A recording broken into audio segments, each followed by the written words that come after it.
नमस्कार मेरे प्यारे दोस्तों, आप सभी का हृदय से स्वागत है हमारे चैनल पर। ये एक ऐसी जगह है जहां हम आपको सिर्फ कहानियां नहीं सुनाते, बल्कि हम मिलकर उन गहरे सत्यों को खोजने का प्रयास करते हैं जो आपकी सोच, आपका जीवन और दुनिया को देखने का आपका नजरिया हमेशा के लिए बदल सकते हैं। आज हम एक ऐसे सवाल पर बात करेंगे जो हजारों सालों से हर इंसान के दिल और दिमाग में उठता रहा है। इस दुनिया में सबसे बड़ा, सबसे महान और सबसे अच्छा दान क्या है? क्या वो लाखों करोड़ों का धन है जो किसी की गरीबी मिटा दे? क्या वो अन्न का दान है जो किसी की भूख शांत कर दे? क्या वो वस्त्र का दान है जो किसी के तन को ढक दे? या फिर इन सबसे परे कोई और ऐसा दान है जो इन सभी दानों से श्रेष्ठ है? आज से लगभग 2500 साल पहले तथागत गौतम बुद्ध ने इस सवाल का एक ऐसा जवाब दिया था जिसे सुनकर उस समय के बड़े बड़े राजा महाराजा, धनी सेठ और विद्वान पंडित तक हैरान रह गए थे, क्योंकि बुद्ध ने जिस दान को सबसे बड़ा और महान बताया वो न सोने का था, न चांदी का, और न ही किसी ऐसी चीज का जिसे आप अपने घर से निकालकर किसी और को दे दे।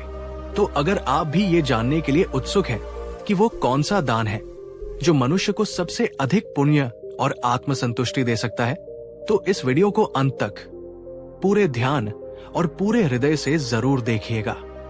चलिए शुरू करते हैं उस ज्ञान यात्रा को जो हमें दान के वास्तविक अर्थ से परिचित कराएगी। ये उस समय की बात है जब तथागत बुद्ध राजगृह के वैनुवन विहार में प्रवास कर रहे थे। चारों ओर बुद्ध की शिक्षाओं और उनकी करुणा की चर्चा थी। लोग दूर दूर के नगरों और गांवों से आकर उनके उपदेश सुनते, अपने मन की शंकाओं का समाधान पाते और अपने जीवन में एक अद्भुत शांति और बदलाव का अनुभव करते। एक दिन मगध के महान और धर्मात्मा राजा बिंबिसार ने बुद्ध को अपने राजमहल में भोजन और सत्संग के लिए सादर आमंत्रित किया। पूरा दरबार किसी उत्सव की तरह सजा हुआ था। राज्य के सबसे बड़े मंत्री, संत, धनी व्यापारी और देश विदेश से आए विद्वान सब वहां उपस्थित थे। हर कोई उस महाज्ञानी के दर्शन करने और उनकी वाणी सुनने को आतुर था। जैसे ही बुद्ध ने अपने भिक्षु संघ के साथ सभा में प्रवेश किया, पूरा वातावरण एक अलौकिक शांति और दिव्यता से भर गया। सबने खड़े होकर हाथ जोड़कर उनका अभिवादन किया। राजा बिंबिसार ने स्वयं बुद्ध के चरण धोए, उन्हें ऊंचे आसन पर बिठाया और स्वादिष्ट भोजन कराया। भोजन के उपरांत जब सत्संग का समय आया तो राजा ने बड़े आदर और विनम्रता से हाथ जोड़कर कहा, भगवान, आपके आगमन से आज हमारा राजमहल पवित्र हो गया। मेरे मन में कई दिनों से एक प्रश्न है जो मुझे बेचैन किए हुए है। मैं अपनी प्रजा की भलाई के लिए यथासंभव प्रयास करता हूँ। मैं रोजाना हजारों गरीबों को भोजन कराता हूँ, जरूरतमंदों को वस्त्र और धन का दान देता हूँ। मैंने कई मंदिर और धर्मशालाएं बनवाई हैं। मैं विद्वान ब्राह्मणों और संतों को भी दान दक्षिणा देता हूँ। मैं ये सब करके पुण्य कमाना चाहता हूँ, पर भगवान, इन सब के बावजूद मेरे भीतर वो सच्चा संतोष, वो गहरी शांति मुझे नहीं मिलती। कृपा करके मेरा मार्गदर्शन करें और मुझे बताइए, इस संसार में सबसे बड़ा, सबसे श्रेष्ठ और सबसे सच्चा दान कौन सा है जिसे करके मैं परम शांति को प्राप्त कर सकूं? राजा का प्रश्न सुनकर पूरी सभा में एक गहरा सन्नाटा छा गया। सब बुद्ध की ओर देखने लगे, क्योंकि ये प्रश्न सिर्फ राजा का नहीं था, ये उस सभा में बैठे हर व्यक्ति के मन का सवाल था, और शायद आज हम सबका भी। बुद्ध के चेहरे पर एक शांत मुस्कान उभरी। बुद्ध ने बहुत ही शांत पर दृढ़ स्वर में कहा, हे राजन, इसमें कोई संदेह नहीं कि धन का दान, भोजन का दान, वस्त्र का दान, ये सभी पुण्य कर्म है और प्रशंसनीय है। ये किसी की तात्कालिक पीड़ा को कम करते हैं, लेकिन इन सभी दानों से भी कहीं ऊंचा, कहीं श्रेष्ठ और कहीं अधिक स्थायी एक और दान है, और वो है धम्म दान, अर्थात ज्ञान का दान या सत्य का दान। ये सुनकर सभा में एक खुसर पुसर शुरू हो गई। कुछ लोग हैरान थे, कुछ सोच में पड़ गए धन और अन्न से भी बड़ा दान? ये कैसे संभव है? बुद्ध ने अपनी बात को और स्पष्ट करते हुए कहा, राजन, विचार करो। तुम्हारे द्वारा दिया गया धन आज नहीं तो कल खत्म हो सकता है। तुम्हारा दिया गया भोजन कुछ घंटों में खाया जा सकता है और भूख फिर से लग जाएगी। तुम्हारे दिए गए वस्त्र कुछ समय बाद पुराने हो जाएंगे या फट जाएंगे। ये सभी दान व्यक्ति को कुछ समय के लिए राहत तो देते हैं, पर उसके दुख का मूल कारण नहीं मिटाते। लेकिन जब कोई व्यक्ति किसी दूसरे अज्ञानी, भटके हुए या दुखी व्यक्ति को सही ज्ञान देता है, उसे जीवन जीने का सही रास्ता दिखाता है, उसे कर्म के सिद्धांत को समझाता है, उसे अपने मन को साधने की कला सिखाता है, उसे दुख से मुक्त होने का मार्ग बताता है, तो वो सबसे बड़ा और महान दान करता है। क्योंकि ज्ञान एक ऐसा धन है जो कभी नष्ट नहीं होता।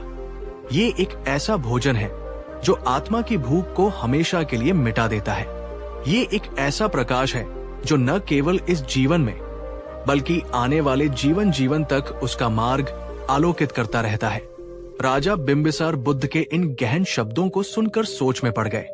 उन्होंने फिर पूछा, भगवान, आपकी बात सत्य है, पर अगर किसी व्यक्ति के पास स्वयं ही सच्चा ज्ञान न हो तो वो किसी और को ज्ञान का दान कैसे दे सकता है?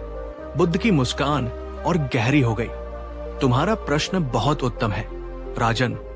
इसीलिए किसी और को दान देने से पहले सबसे पहला और सबसे महत्वपूर्ण दान स्वयं को देना होता है। सबसे पहले खुद को ज्ञानी बनाओ। स्वयं धम्म को सुनो, उसे समझो, उसे अपने जीवन में उतारो। अपने भीतर आत्मज्ञान का दीपक जलाओ। फिर तुम्हें कुछ करने की जरूरत नहीं पड़ेगी। वो प्रकाश अपने आप तुम्हारे कर्मों, तुम्हारी वाणी और तुम्हारे आचरण से दूसरों तक पहुंचेगा और उनका भी अंधकार दूर करेगा। बुद्ध ने अपनी बात को और सरल बनाने के लिए एक सुंदर उदाहरण दिया। मान लो एक बहुत बड़ी और गहरी अंधेरी गुफा है। उस गुफा में हजारों लोग वर्षों से भटक रहे हैं। वे एक दूसरे से टकरा रहे हैं, गिर रहे हैं, भयभीत है, क्योंकि उन्हें कुछ भी दिखाई नहीं देता। अब अगर कोई एक व्यक्ति बाहर से धन, भोजन और वस्त्रों के ढेर लेकर उस गुफा में जाए तो क्या उन लोगों का दुख दूर होगा? शायद थोड़ी देर के लिए उन्हें कुछ राहत मिले, पर वे रहेंगे तो अंधेरे में ही। लेकिन अगर कोई एक व्यक्ति केवल एक छोटा सा जलता हुआ दीपक लेकर उस गुफा में प्रवेश कर जाए तो क्या होगा? उस एक दीपक के प्रकाश से न केवल उसका अपना मार्ग रोशन होगा, बल्कि गुफा में मौजूद बाकी सभी लोगों का भी अंधेरा दूर हो जाएगा। वे सब रास्ता देख पाएंगे, वे एक दूसरे को देख पाएंगे और गुफा से बाहर निकलने का मार्ग खोज पाएंगे। बुद्ध ने कहा, ज्ञान भी ठीक इसी जलते हुए दीपक की तरह है। अगर तुम्हारे पास सही समझ, सही सोच और सही दृष्टि का दीपक है तो न केवल तुम्हारा अपना जीवन अज्ञान और दुख के अंधकार से मुक्त होता है, बल्कि तुम्हारे आसपास के लोगों के जीवन में भी अनायास ही प्रकाश फैलने लगता है। यही सबसे श्रेष्ठ, सबसे पुण्यदायी दान है।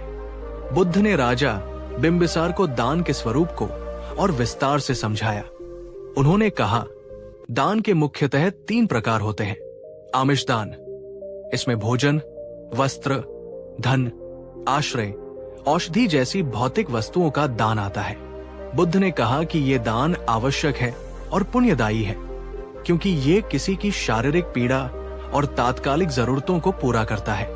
एक भूखे व्यक्ति को तुम सीधे ज्ञान का उपदेश नहीं दे सकते, पहले उसकी भूख शांत करनी होगी। अभ्यदान, इसमें किसी को भय से मुक्त करना, किसी के प्राणों की रक्षा करना, किसी को सुरक्षा और सहारा देना शामिल है। बुद्ध ने इसे भौतिक दान से भी ऊंचा माना, क्योंकि जीवन और सुरक्षा का कोई मोल नहीं होता। जब तुम किसी को निर्भय बनाते हो तो तुम उसे एक नया जीवन देते हो। धम्मदान, और सबसे ऊपर सबसे श्रेष्ठ है धम्मदान। इसमें किसी को आर्य सत्य सिखाना, आर्य अष्टांगिक मार्ग दिखाना, कर्म और उसके फल का सिद्धांत समझाना और मन को दुख से मुक्त करने का उपाय बताना शामिल है।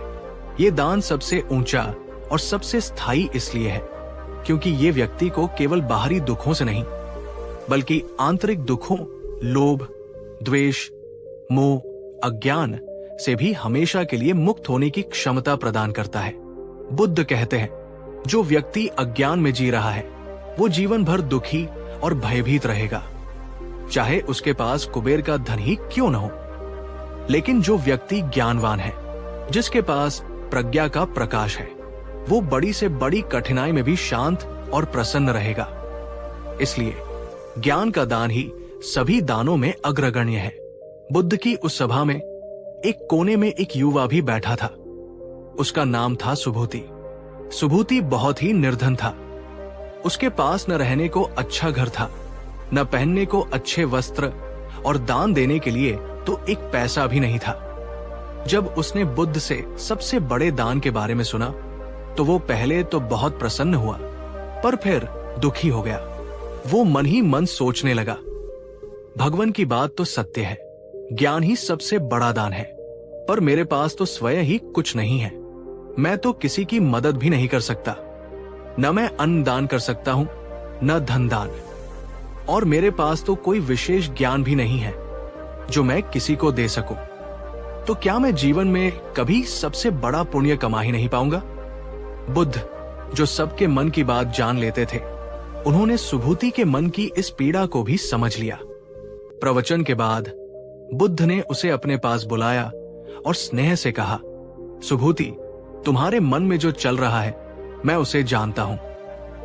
तुम ये सोचकर दुखी मत हो कि तुम्हारे पास दान देने के लिए भौतिक वस्तुएं नहीं हैं। चिंता मत करो, सबसे श्रेष्ठ दान यानी ज्ञान का दान हर कोई दे सकता है, चाहे वो अमीर हो या गरीब। इसका मार्ग ये है, पहले तुम स्वयं धम्म को सुनो, पूरी श्रद्धा और एकाग्रता से सीखो, उस पर गहराई से मनन करो और उसे अपने जीवन में उतारने का प्रयास करो।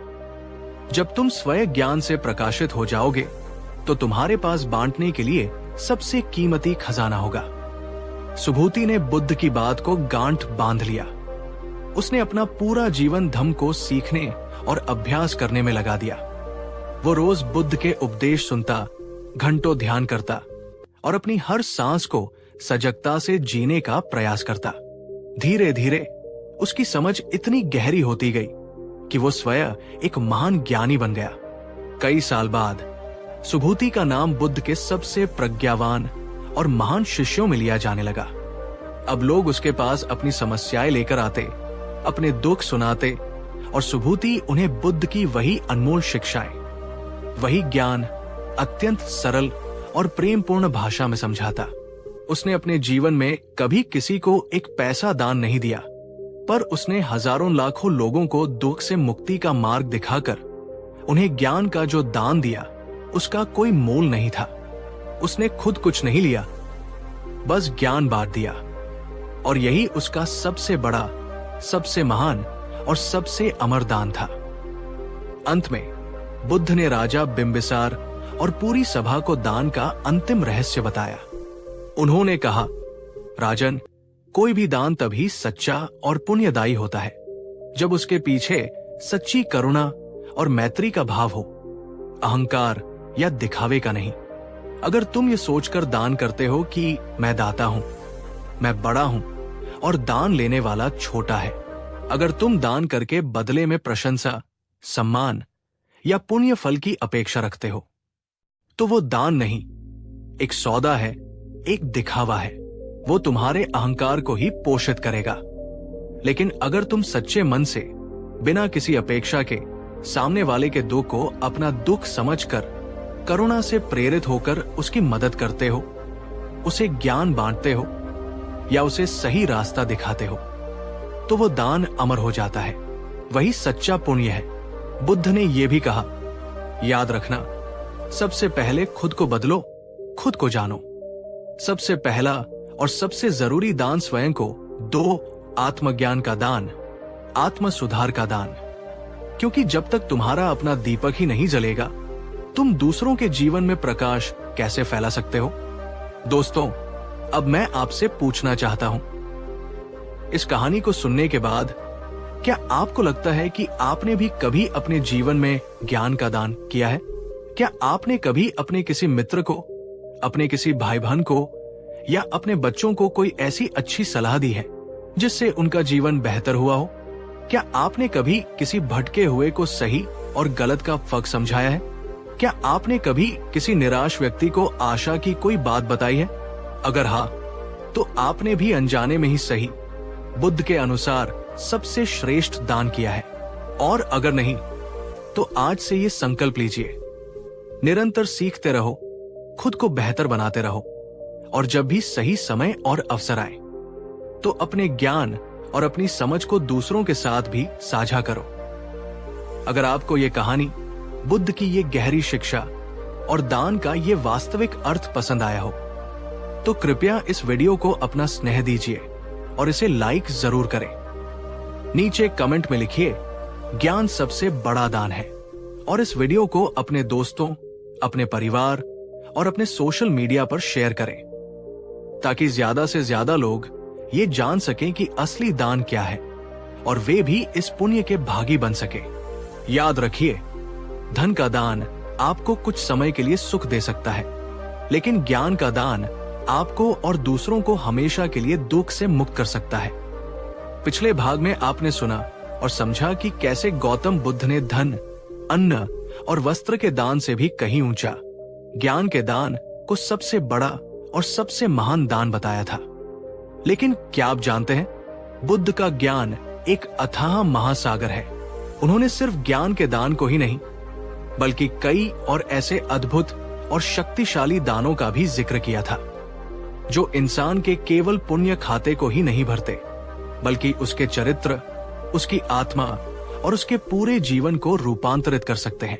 अगर आप भी उन अनमोल दानों के बारे में जानना चाहते हैं, जो बिना एक पैसा खर्च किए भी आपको दुनिया का सबसे बड़ा दानी बना सकते हैं, तो इस वीडियो को अंत तक जरूर देखिएगा।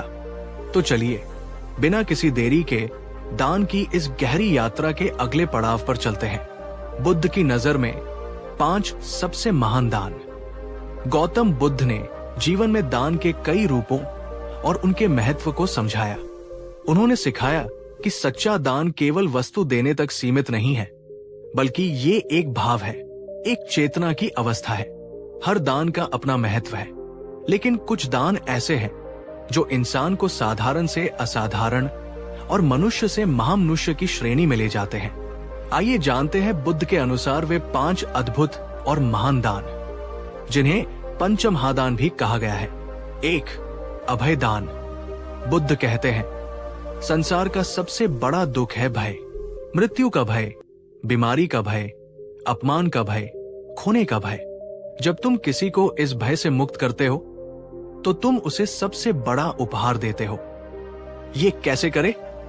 जब आप किसी बेजुबान पशु पक्षी को मारने से किसी को रोकते हैं या स्वयं उन पर हिंसा नहीं करते, तो आप उन्हें अभय दान देते हैं। जब आप किसी दुखी, निराश और डरे हुए व्यक्ति को अपनी बातों से, अपने साथ से सांत्वना और हिम्मत देते हैं, तो आप उसे अभय दान देते हैं।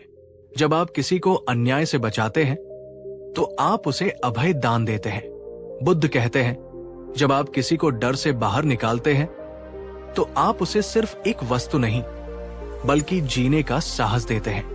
ये एक बहुत बड़ी मदद और एक महान पुण्य है। 2. जीवन दान।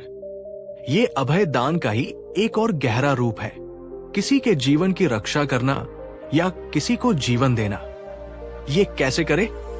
जैसे किसी बीमार व्यक्ति की सेवा करके या उसकी चिकित्सा में मदद करके उसे स्वस्थ करना, किसी दुर्घटना में घायल व्यक्ति को समय पर सहायता पहुंचाना, किसी भूखे को इतना भोजन देना कि वो मरने से बच जाए। रक्तदान करना भी इसी श्रेणी में आता है।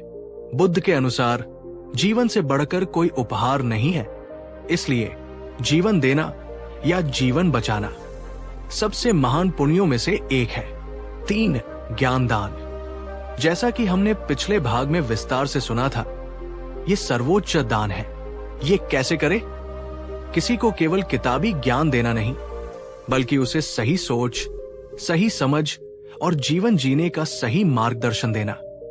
उसे अज्ञानता, अंधविश्वास और व्यर्थ की रूढ़ियों के अंधेरे से निकालकर तर्क और विवेक के प्रकाश में लाना, उसे कर्म और उसके फल का सिद्धांत समझाना, और सबसे महत्वपूर्ण, उसे दुख और दुख से मुक्ति का मार्ग दिखाना। यह दान व्यक्ति को आत्मनिर्भर बनाता है और उसके जीवन को स्थायी रूप से बदल देता है। 4. क्षमा और सहनशीलता का दान। ये एक ऐसा दान है जो हम दूसरों को भी देते हैं और स्वयं को भी। जब आप किसी की गलती पर उसे सच्चे हृदय से क्षमा कर देते हैं तो आप उसे अपराध बोध के बोझ से मुक्त कर देते हैं। जब आप क्रोध को छोड़कर संयम और धैर्य रखते हैं तो आप अपने आसपास के वातावरण को विषाक्त होने से बचाते हैं। ये एक बहुत बड़ा मानसिक और आध्यात्मिक दान है जो संबंधों को बचाता है और मन में शांति लाता है। 5. समय और श्रम का दान। आज की इस भागदौड़ भरी जिंदगी में धन से भी कीमती कोई चीज है तो वो है समय। बुद्ध सिखाते हैं कि सिर्फ धन देना ही दान नहीं है, बल्कि किसी के लिए अपना कीमती समय निकालना, अपनी मेहनत और अपनी सेवा देना, ये भी एक महान दान है। ये कैसे करे? जैसे किसी जरूरतमंद के काम में हाथ बंटाना, किसी बुजुर्ग की निस्वार्थ भाव से सेवा करना, किसी दुखी मित्र के पास बैठकर धैर्य से उसकी बात सुनना।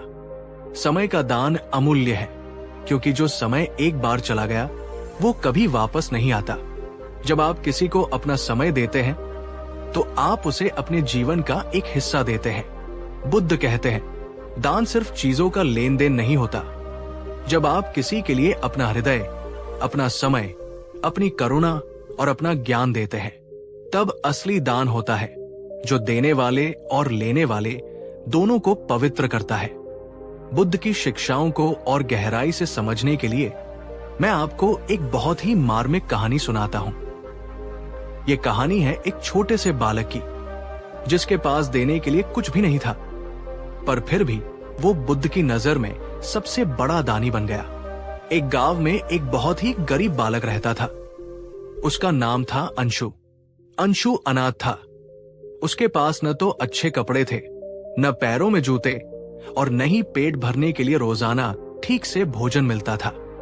वो गांव वालों की दी हुई सूखी रोटी या बचे खुचे भोजन पर ही गुजारा करता था। लेकिन उस बालक के मन में एक अद्भुत गुण था। वो था सीखने की ललक और करुणा का भाव। वो रोजाना बुद्ध की सभा में जाता, एक कोने में चुपचाप बैठ जाता और बुद्ध की हर शिक्षा को बहुत ध्यान से सुनता और उसे समझने की कोशिश करता। एक वर्ष उस पूरे क्षेत्र में भयंकर अकाल पड़ गया। बारिश नहीं हुई, फसलें सूख गई और चारों ओर भूखमरी फैल गई। लोग परेशान थे, घरों में अन्न का एक दाना नहीं था। हर तरफ दुख और निराशा का माहौल था। अमीर लोग अपने घरों में दुबके हुए थे और गरीब भूख से तड़प रहे थे। एक दिन अंशु को किसी ने दया करके एक छोटी सी सूखी रोटी दी। वो कई दिनों से भूखा था। वो उस रोटी को खाने ही वाला था कि उसने देखा कि सड़क के किनारे एक अत्यंत वृद्ध महिला, जो शायद उसकी दादी की उम्र की होगी, भूख और प्यास से तड़प रही है। उसकी आंखें अंदर धंस गई थी और वो बहुत कमजोर लग रही थी। लोग उसके पास से गुजरते जा रहे थे, पर किसी का ध्यान उसकी ओर नहीं था, क्योंकि सब अपनी ही परेशानियों में डूबे हुए थे। अंशु एक पल के लिए रुका। उसने अपनी रोटी को देखा और फिर उस भूखी महिला को। उसके छोटे से हृदय में एक गहरी करुणा जागी। अंशु ने खुद भूखा रहने का निर्णय लिया। वो उस महिला के पास गया और अपनी वो छोटी सी रोटी, जो उसके पास की इकलौती चीज थी, बड़े ही प्रेम और आदर के साथ उस महिला को दे दी। उसने अपने हिस्से का पानी भी उसे पिलाया। वो वृद्ध महिला उस बालक की निस्वार्थता देखकर भाव विभोर हो गई। उसकी आंखों से आंसू बह निकले। उसने कांपते हाथों से वो रोटी खाई और अंशु के सिर पर हाथ रखकर उसे ढेरों आशीर्वाद दिए। अंशु खुद भूखा रहा, पर उस महिला के चेहरे पर आई तृप्ति को देखकर उसका अपना हृदय एक अनजाने आनंद और संतोष से भर गया। बुद्ध, जो पास ही के एक वृक्ष के नीचे ध्यानस्थ थे, उन्होंने अपने ज्ञान चक्षु से ये पूरा दृश्य देखा। शाम को जब सभा लगी तो बुद्ध ने उस बालक अंशु को विशेष रूप से अपने पास बुलाया। सभी लोग हैरान थे कि बुद्ध इस गरीब और साधारण से दिखने वाले बालक को इतना सम्मान क्यों दे रहे हैं। बुद्ध ने पूरी सभा के सामने अंशु के सिर पर हाथ फेरते हुए कहा, आज इस सभा में मौजूद सभी लोगों में से अंशु ने सबसे बड़ा और सबसे सच्चा दान किया है। इसने सिर्फ एक रोटी नहीं दी है, इसने अपनी भूख से लड़कर, अपनी जरूरत को त्याग कर एक दूसरे प्राणी के दुख को समझा है। इसने करुणा का दान दिया है, इसने सहानुभूति का दान दिया है और इसने निस्वार्थ सेवा का दान दिया है। बुद्ध ने आगे कहा, याद रखो, दान का मूल्य इस बात में नहीं है कि तुमने कितना दिया, बल्कि इस बात में है कि तुमने किस भाव से दिया और अपने पास जो था उसमें से कितना दिया। जब दान में अहंकार नहीं होता, जब बदले में कुछ पाने की इच्छा नहीं होती, जब केवल शुद्ध करुणा होती है, तब वो छोटा सा दान भी सुमेरु पर्वत से ऊंचा बन जाता है। सभा में बैठे बड़े बड़े सेठ और अमीर लोग जो अपने दान पर गर्व करते थे, उनका सिर शर्म से झुक गया। सभी ने उस दिन महसूस किया कि सच्चा दान सिर्फ अमीरों का काम नहीं है। हर कोई, चाहे वो कितना भी गरीब क्यों न हो, दान कर सकता है। अपने समय से, अपनी सेवा से, अपने प्रेम से और अपनी करुणा से। बुद्ध ने यह भी बताया कि दान को महान बनाने के लिए जब भी आप कोई दान करते हैं तो इन 3 बातों का हमेशा ध्यान रखना चाहिए। ये दान के 3 सुनहरे नियम हैं। दान करने से पहले आपके मन में प्रसन्नता और करुणा का भाव होना चाहिए। अगर आप किसी दबाव में आकर या अन्य मन से या किसी को नीचा दिखाने के भाव से दान कर रहे हो तो वो दान उत्तम नहीं है। दान देने का निर्णय खुशी और स्वेच्छा से लिया जाना चाहिए। दान करते समय आपके मन में उस व्यक्ति के प्रति आदर और सम्मान का भाव होना चाहिए जिसे आप दान दे रहे हैं। ये मत सोचो कि तुम कोई महान काम कर रहे हो और सामने वाला एक भिखारी है। विनम्रता और प्रेम के साथ दान करें, जैसे आप किसी सम्मानित अतिथि को कुछ भेंट कर रहे हो। यह सबसे महत्वपूर्ण है। दान करने के बाद उस बात को भूल जाओ। उसके बारे में बार बार सोचकर अहंकार मत पालो। ये मत सोचो कि मैंने इतना बड़ा दान किया और नहीं बदले में उस व्यक्ति से किसी प्रकार की कृतज्ञता या प्रत्युपकार की अपेक्षा रखो। सच्चा दान वह है जो देकर भूल जाया जाए। बुद्ध कहते हैं, सच्चा दान वह है जो न तो देने वाले को घमंडी बनाता है और न ही पाने वाले को नीचा या छोटा महसूस कराता है। ये एक पवित्र क्रिया है जो दोनों को ऊपर उठाती है। दोस्तों, अब एक पल रुककर शांति से सोचिए। जब आप किसी को भोजन देते हैं तो आप उसका एक दिन का पेट भरते हैं। जब आप किसी को वस्त्र देते हैं तो आप उसका कुछ महीनों के लिए तन ढकते हैं। जब आप किसी को धन देते हैं तो आप उसकी कुछ समय की जरूरतें पूरी करते हैं। ये सब बहुत अच्छा है, बहुत जरूरी है। लेकिन जब आप किसी को सही ज्ञान देते हैं, जब आप किसी को कोई हुनर सिखाते हैं, जब आप किसी निराश व्यक्ति को हिम्मत और आत्मविश्वास देते हैं, जब आप किसी भटके हुए को सही राह दिखाते हैं, तो आप उसका एक दिन या एक महीना नहीं बल्कि उसका पूरा जीवन बदल देते हैं। आप उसे अपने पैरों पर खड़ा होना सिखाते हैं। इसीलिए बुद्ध ने ज्ञान, सेवा, करुणा और समय को सबसे श्रेष्ठ और स्थायी दान कहा। अब आप खुद से पूछिए, क्या आप अब तक सिर्फ धन या वस्तुओं का ही दान कर रहे हैं, या आपने कभी किसी को अपना कीमती समय दिया है? कभी किसी की बात को धैर्य से सुना है? कभी किसी को जीवन की कोई सच्ची राह दिखाई है? अगर नहीं, तो आज से ये संकल्प ले, मैं केवल भौतिक वस्तुओं का ही नहीं बल्कि अपनी करुणा का दान करूंगा, अपने समय का दान करूंगा, अपनी सेवा का दान करूंगा, और जब भी अवसर मिलेगा तो अपने ज्ञान का भी दान करूंगा। अगर आपको बुद्ध की ये गहरी और जीवन बदलने वाली बातें अच्छी लगी, अगर आप भी मानते हैं कि सिर्फ पैसा ही दान नहीं होता बल्कि हमारा हर अच्छा भाव और कर्म एक दान है, तो इस वीडियो को अपने पूरे दिल से एक लाइक जरूर करें। पिछले 2 भागों में हमने जाना कि बुद्ध की नजर में सबसे बड़ा दान धन या वस्तु नहीं बल्कि ज्ञान, अभय, क्षमा और समय का दान है। हमने ये भी सीखा कि सच्चा दान वही है जो बिना किसी अहंकार और अपेक्षा के शुद्ध करुणा के भाव से किया जाए। पर आज हम इस यात्रा को एक कदम और आगे ले जाएंगे। आज हम जानेंगे कि दान सिर्फ एक क्रिया नहीं, बल्कि एक अद्भुत चमत्कारी शक्ति है। एक ऐसी शक्ति जो न केवल दूसरों का जीवन बदलती है, बल्कि आपके अपने भाग्य की दिशा भी बदल सकती है। हमें अक्सर लगता है कि दान करने से हमारी चीजें कम होती हैं, पर क्या आप जानते हैं, बुद्ध के अनुसार सच्चे मन से दिया गया दान कभी खाली नहीं जाता। वो एक बीज की तरह होता है जो सही समय पर एक विशाल वृक्ष बनकर हजारों मीठे फलों के साथ आपके ही जीवन में लौट कर आता है।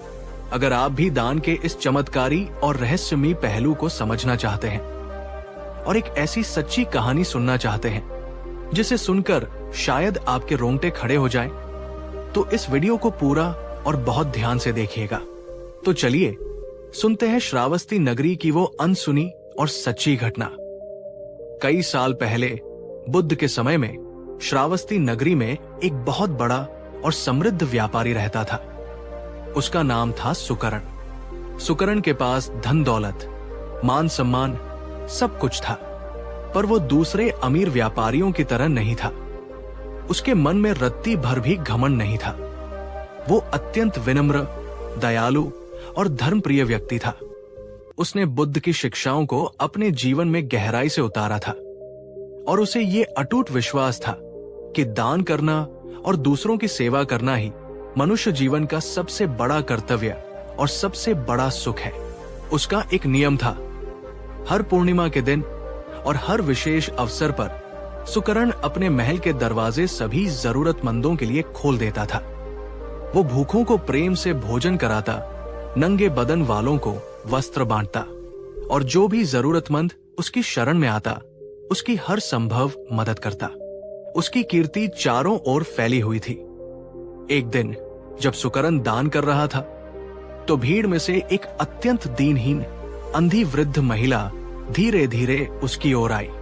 वो महिला बहुत ही गरीब थी। उसके तन पर फटे हुए, चिथड़े हो चुके कपड़े थे और वो एक लाठी के सहारे चल रही थी। उसने सुकरण के पास आकर कांपती हुई आवाज में कहा, बेटा, मैंने सुना है कि तू इस नगर का सबसे बड़ा दानी है। मैं जन्म से ही अंधी हूं। मैंने इस खूबसूरत दुनिया को कभी नहीं देखा। मैं बहुत गरीब और अकेली हूं। क्या मुझे भी तुम्हारे दान का एक छोटा सा अंश मिलेगा? क्या मेरे जैसे अभागी के लिए भी तुम्हारे भंडार में कुछ है?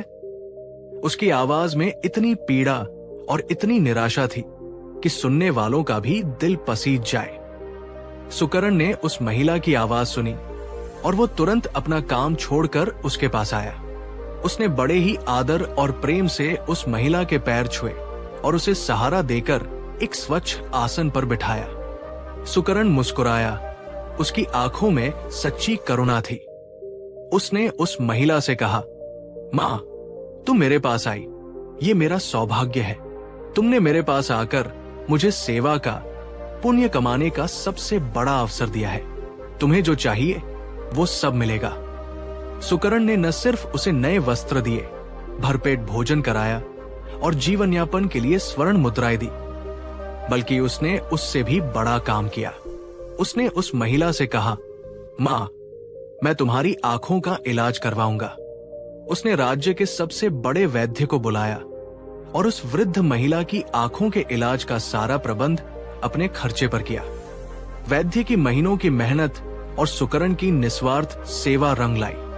कुछ ही महीनों में उस महिला की आंखों की रोशनी धीरे धीरे वापस आ गई।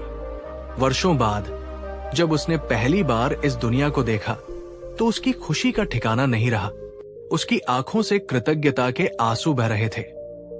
कुछ समय बाद स्वयं गौतम बुद्ध श्रावस्ती पधारे। सुकरण उनके दर्शन के लिए गया और अपनी इस सेवा का जिक्र उसने बड़े ही विनम्र भाव से बुद्ध के समक्ष किया। बुद्ध सुकरण की निस्वार्थ सेवा के बारे में पहले से ही जानते थे। वे मुस्कुराए और बोले, सुकरण, तूने जो किया वो सिर्फ वस्त्र या भोजन का दान नहीं था। वो साधारण दान नहीं था। तूने एक अंधी महिला को आंखें देकर उसे इस खूबसूरत दुनिया को देखने का अवसर दिया। तूने उसे अभय दान दिया, तूने उसे जीवन दान दिया, और सबसे बड़ा, तूने एक निराश हृदय में आशा का दान दिया।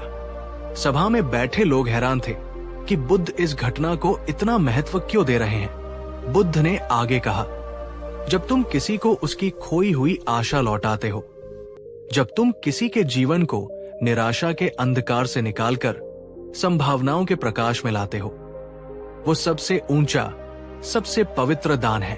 और याद रखो, प्रकृति का नियम है, ब्रह्मांड का विधान है कि ऐसा निस्वार्थ और करुणा से भरा दान कभी व्यर्थ नहीं जाता। ये लौट कर आता है कई गुना बढ़कर उन रास्तों से जिनकी तुमने कभी कल्पना भी नहीं की होगी। और दोस्तों, वास्तव में हुआ भी यही। बुद्ध के ये शब्द भविष्य की भविष्यवाणी बन गए। कुछ ही महीनों बाद सुकरण का जो व्यापार अच्छा चल रहा था, वो अचानक कई गुना और बढ़ गया। उसके कुछ ऐसे सौदे हुए जिनकी उसने कभी उम्मीद नहीं की थी। दूर दूर के देशों से उसके लिए व्यापार के नए अवसर आने लगे। उसके घर में सुख, शांति और समृद्धि की ऐसी वर्षा हुई जैसी पहले कभी नहीं हुई थी। नगर के लोग कहते रहे कि ये सुकरण की व्यापारिक बुद्धि और उसकी अच्छी किस्मत का परिणाम है। लेकिन सुकरण अपने हृदय में जानता था, ये कोई संयोग नहीं है, ये उस अंधी मां को दिए गए निस्वार्थ दान और उसकी सच्ची दुआओं का ही प्रतिफल है। उस दिन सुकरण ने बुद्ध के उस वचन का साक्षात चमत्कार अनुभव किया। सच्चे मन से, शुद्ध करुणा से दिया गया दान कभी व्यर्थ नहीं जाता। वो तुम्हारे जीवन में सुख, शांति और समृद्धि बनकर अवश्य लौटता है। दोस्तों, सुकरण की ये कहानी कोई काल्पनिक कथा नहीं है। ये कर्म के सिद्धांत का एक जीवंत उदाहरण है। बुद्ध की शिक्षाओं के अनुसार जब आप सच्चे मन से, निस्वार्थ भाव से दान करते हैं, तो आपके जीवन में ये अद्भुत और चमत्कारी परिवर्तन आने लगते हैं। मन में संतोष और शांति बढ़ती है। जब आप किसी को कुछ देते हैं तो आपके भीतर एक गहरी संतुष्टि और शांति का अनुभव होता है जो दुनिया की कोई भी दौलत नहीं खरीद सकती। भीतर का अहंकार कम होता है। दान करने से मैं और मेरा का भाव कमजोर पड़ता है। आप ये समझने लगते हैं कि आप इस ब्रह्मांड में अकेले नहीं हैं और दूसरों की मदद करना आपका कर्तव्य है। इससे विनम्रता आती है। जीवन में सकारात्मक ऊर्जा का प्रवाह होता है। आपका हर अच्छा कर्म एक सकारात्मक ऊर्जा, पॉजिटिव वाइब्रेशन उत्पन्न करता है जो आपके चारों ओर एक सुरक्षा कवच बनाती है और आपकी ओर अच्छी चीजों, अच्छे लोगों और अच्छे अवसरों को आकर्षित करती है। पुण्य का संग्रह होता है जो एक अदृश्य बैंक खाते की तरह है। बुद्ध के अनुसार आपका हर पुण्य कर्म आपके पारलौकिक खाते में जमा होता रहता है, जो न केवल इस जीवन में बल्कि आने वाले जीवनों में भी आपके काम आता है। ये एक ऐसा निवेश है जिसका रिटर्न मिलना निश्चित है। दुखों और विपत्तियों का प्रभाव कम होता है। आपके द्वारा किया गया पुण्य कर्म आने वाली विपत्तियों की तीव्रता को कम कर देता है या आपको उनसे लड़ने की आंतरिक शक्ति प्रदान करता है। आपके आसपास का वातावरण सुखमय हो जाता है। जब आप प्रेम और करुणा बांटते हैं तो आपके आसपास के लोग भी बदलते हैं और आपके संबंध मधुर और सहयोगी बन जाते हैं। बुद्ध कहते हैं, अगर तुम सच्चे दिल से किसी के लिए कुछ अच्छा करते हो तो पूरी प्रकृति, पूरा ब्रह्मांड तुम्हारे लिए रास्ते बनाने में जुट जाता है। दोस्तों, इस कहानी और इन शिक्षाओं को सुनने के बाद एक पल रुककर सोचिए। हर दिन जब हम सुबह उठते हैं तो प्रकृति हमें अवसर देती है, किसी की मदद करने का, किसी को सहारा देने का, किसी के चेहरे पर एक मुस्कान लाने का, किसी के जीवन में आगे बढ़ने की प्रेरणा देने का। ये जरूरी नहीं कि हर बार धन देकर ही दान हो। आज क्या आपने किसी को समय का दान दिया? किसी अपने की बात को धैर्य से सुना? क्या आपने किसी को मुस्कुराहट का दान दिया? किसी उदास चेहरे पर खुशी लाने की कोशिश की? क्या आपने किसी को प्रोत्साहन का दान दिया? किसी हताश व्यक्ति को हिम्मत दी? क्या आपने किसी को ज्ञान का दान दिया? किसी भटके हुए को सही सलाह दी? बुद्ध ने कहा था, एक सच्चा और प्रेम भरा शब्द किसी का पूरा जीवन बदल सकता है। एक सच्ची मुस्कान किसी का दिन बना सकती है और एक निस्वार्थ करुणा भरा इरादा इस दुनिया में चमत्कार कर सकता है। तो आज से सोचिए, क्या आप आज किसी के जीवन में थोड़ा सा प्रेम, थोड़ा सा समय या थोड़ा सा ज्ञान का दान दे सकते हैं? अगर हाँ, तो विश्वास मानिए, आप भी अपने जीवन में दान का चमत्कार जरूर देखेंगे। ध्यान रखिए, दान सिर्फ चीजों का लेन देन नहीं होता। सच्चे दिल से दी गई मदद, प्रार्थना और सेवा ही असली चमत्कार करती है।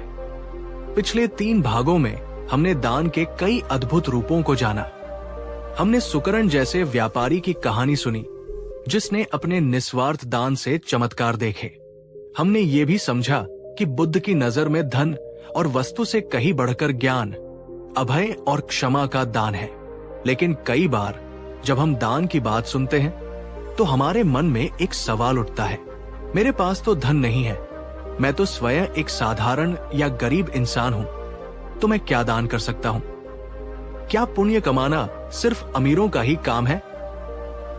दोस्तों, आज का ये भाग खास तौर पर उन्हीं लोगों के लिए है जो ऐसा सोचते हैं, क्योंकि गौतम बुद्ध ने कहा था, इस संसार का सबसे बड़ा, सबसे शक्तिशाली और सबसे शुद्ध दान वह है जो बिना एक भी पैसा खर्च किए हर इंसान, चाहे वो अमीर हो या गरीब, हर दिन हर पल कर सकता है। आज हम जानेंगे वो कौन सा दान है जिससे न केवल आपका पुण्य खाता बढ़ेगा, बल्कि आपकी आत्मा भी शुद्ध होगी, आपके संबंध मधुर होंगे और आप दूसरों का जीवन भी बदल सकते हैं, और वो भी बिना किसी भौतिक वस्तु के। अगर आप भी दान के इस सबसे सरल पर सबसे गहरे रहस्य को जानना चाहते हैं तो इस वीडियो को अंत तक जरूर देखिएगा। तो चलिए आज का ये अद्भुत और जीवन बदलने वाला भाग शुरू करते हैं। एक दिन जब बुद्ध अपने शिष्यों को उपदेश दे रहे थे तो उन्होंने दान के विभिन्न रूपों की चर्चा की। तभी सभा में बैठे एक भिक्षु ने, जिसका नाम था आनंद, जो हमेशा सबकी ओर से प्रश्न पूछते थे, उन्होंने हाथ जोड़कर कहा, भगवान, आपने हमें भौतिक दान, अभय दान और ज्ञान दान के बारे में बताया, पर उस व्यक्ति का क्या जिसके पास न तो धन है, न किसी को बचाने की शक्ति और न ही गहरा शास्त्रीय ज्ञान? क्या वो पुण्य कमाने से वंचित रह जाएगा? ये सुनकर बुद्ध मुस्कुराए। उनकी मुस्कान में असीम करुणा थी। उन्होंने कहा, आनंद, तुम्हारा प्रश्न बहुत उत्तम है और इसका उत्तर हर किसी को जानना चाहिए। सुनो, इन सभी दानों से भी एक सरल पर अत्यंत शक्तिशाली और ऊंचा दान है जिसे हर कोई दे सकता है, और वो है सम्यक वाणी का दान। ये सुनकर लोग चौंक गए। सभा में बैठे एक शिष्य ने आश्चर्य से पूछा, भगवान, वाणी का दान? केवल बोलने मात्र से भी पुण्य कैसे मिल सकता है? ये कैसे संभव है?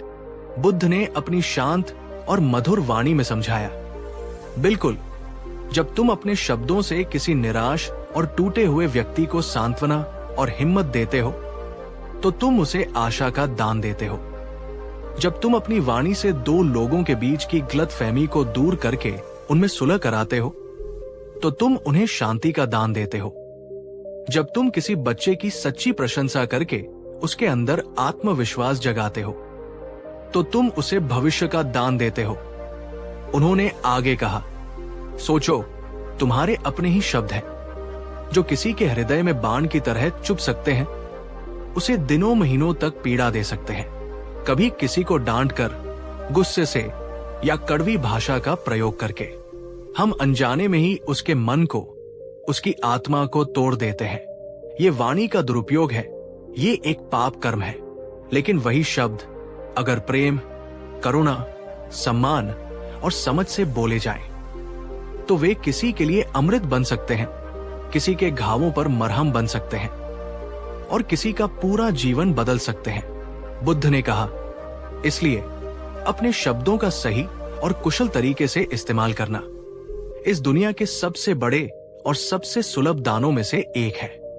बुद्ध की शिक्षाओं को और गहराई से समझने के लिए मैं आपको उनके जीवन की एक सच्ची घटना सुनाता हूं। यह कहानी है कि कैसे बुद्ध के कुछ शब्दों ने एक मरते हुए व्यक्ति में जीवन की नई आस जगा दी। एक दिन बुद्ध अपने भिक्षुओं के साथ ध्यान में बैठे थे। तभी एक दुखी और हताश युवक वहां आया। उसका नाम था प्रकाश। प्रकाश जीवन की हर कसौटी पर असफल हो चुका था। उसकी नौकरी चली गई थी, परिवार में रोज झगड़े होते थे, दोस्तों ने साथ छोड़ दिया था और वो कर्ज में डूबा हुआ था। उसे चारों ओर अंधेरा ही अंधेरा नजर आ रहा था। उसने बुद्ध के चरणों में गिरकर रोते हुए कहा, भगवान, मैं जीवन से थक गया हूं। सब कुछ खत्म हो गया है। मेरे जीने का कोई अर्थ नहीं बचा। मैंने बहुत कोशिश की, पर मैं हर जगह हार गया। अब मुझे इस जीवन से मुक्त कर दीजिए। मुझे मर जाने का मन करता है। उसकी बातों में गहरी निराशा और पीड़ा थी। बुद्ध ने अपनी आंखें खोली। उन्होंने उस युवक की आंखों में झांका। उन्होंने उसके दुख को, उसकी पीड़ा को महसूस किया। उन्होंने उसे कोई लंबा चौड़ा उपदेश नहीं दिया। उन्होंने बस बहुत ही प्रेम और गहरी करुणा से कहा, प्रकाश, तुम्हारा नाम ही प्रकाश है, तो तुम अंधकार में कैसे रह सकते हो? ये एक सरल सा वाक्य था, पर इसमें इतनी ऊर्जा और इतना प्रेम था कि प्रकाश चौंक कर बुद्ध की ओर देखने लगा। बुद्ध ने आगे कहा, तुम्हारा ये दुख, ये पीड़ा, ये असफलता, ये सब अस्थाई है वत्स। ये बादल की तरह है, जो आज है कल नहीं रहेगा। लेकिन तुम्हारा जीवन, तुम्हारी चेतना, तुम्हारी आत्मा, ये आकाश की तरह अनंत और अनमोल है। तुम बादलों को देखकर आकाश का अपमान नहीं कर सकते। हर रात के बाद सुबह आती ही है, ये प्रकृति का नियम है। हर पतझड़ के बाद वसंत आता ही है। तो तुम्हारे जीवन में ये दुख की रात हमेशा कैसे रह सकती है? तुम हार नहीं सकते, क्योंकि तुम्हारे भीतर भी वही असीम शक्ति है जो इस पूरे ब्रह्मांड को चलाती है।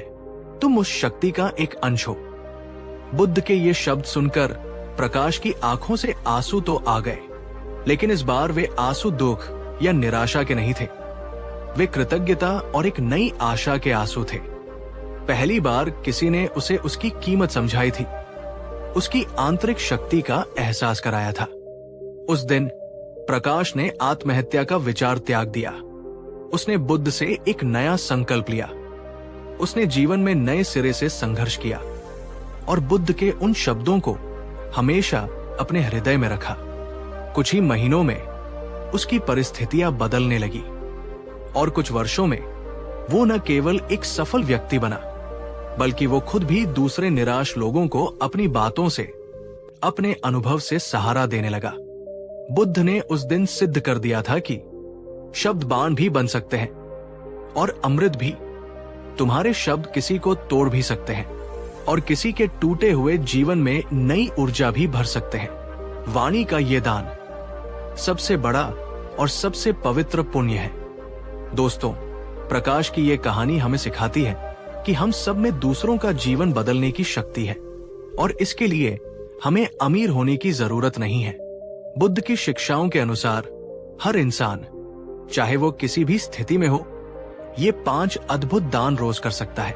1. वाणी का दान। जैसा हमने अभी सीखा, हमेशा प्रेम, सम्मान, सत्य और समझदारी से बात करना। किसी की झूठी प्रशंसा नहीं, बल्कि सच्ची सराहना करना। किसी निराश व्यक्ति को 2 हिम्मत भरे शब्द बोलना।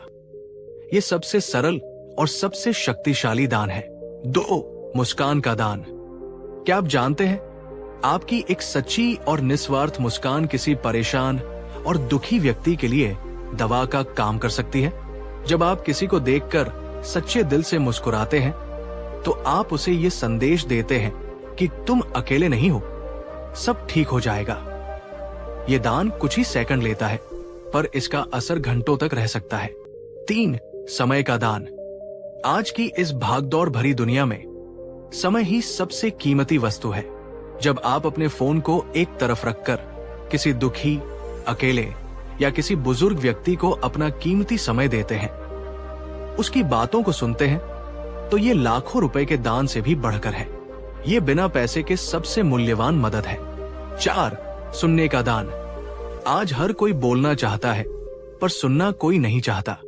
जब आप किसी की बात को, उसकी पीड़ा को बिना टोके, बिना कोई सलाह दिए पूरे ध्यान और करुणा से सुनते हैं, तो आप उसे अपने मन का बोझ हल्का करने का अवसर देते हैं। ये एक बहुत बड़ा मनोवैज्ञानिक और आध्यात्मिक दान है, जिससे इंसान बहुत हल्का और शांत महसूस करता है। 5. ज्ञान और अनुभव का दान। जैसा हमने पहले भाग में सीखा था, आपके पास जो भी अच्छा ज्ञान है, कोई हुनर है या जीवन का कोई अनुभव है जिससे किसी और को मदद मिल सकती है, तो उसे निसंकोच साझा करें। किसी बच्चे को पढ़ाना, किसी को कोई काम सिखाना या किसी को अपने अनुभव से सही दिशा दिखाना, ये भी ज्ञान का ही एक रूप है। बुद्ध कहते हैं, एक इंसान भौतिक रूप से गरीब या अमीर हो सकता है, लेकिन इन 5 अनमोल दानों को देने का अवसर हर किसी के पास हर समय उपलब्ध है। आपके लिए सोचने की बात, आज आप कौन सा दान करेंगे? तो सोचिए दोस्तों, आज जब ये वीडियो खत्म होगा और आप अपनी दिनचर्या में वापस लौटेंगे, क्या आपने कभी सोचा है कि आपके एक छोटे से कर्म में कितनी बड़ी शक्ति छिपी है? क्या आपने कभी किसी को सिर्फ ध्यान से सुन लिया जिससे उसका मन हल्का हो गया? क्या कभी आपने किसी अजनबी को देखकर एक सच्ची मुस्कान दी जिससे शायद उसका पूरा दिन बदल गया?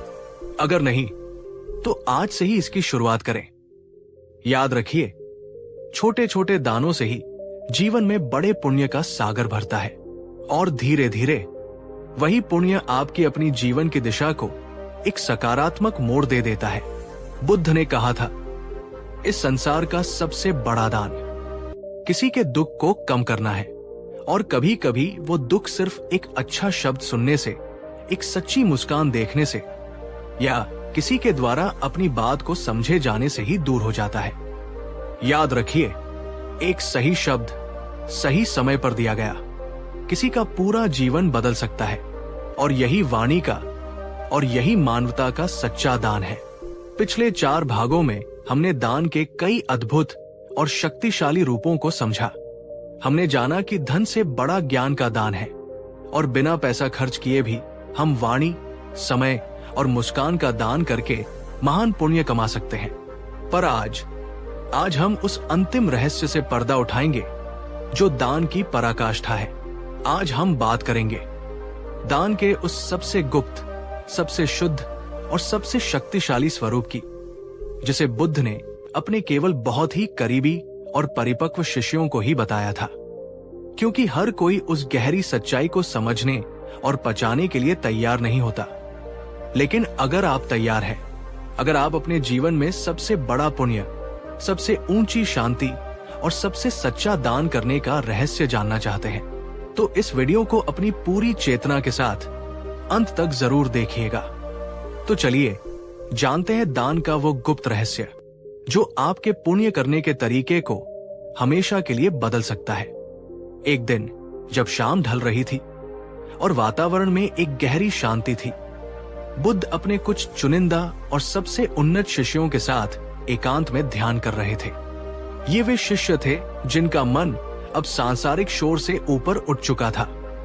ध्यान के बाद उनके एक प्रमुख शिष्य महाकश्यप ने, जो अपनी त्याग और गहरी समझ के लिए जाने जाते थे, हाथ जोड़कर बुद्ध से प्रश्न किया, भगवान, हम सब ये जानते हैं कि धन, वस्त्र, भोजन, ज्ञान, अभय और क्षमा ये सब उत्तम दान है।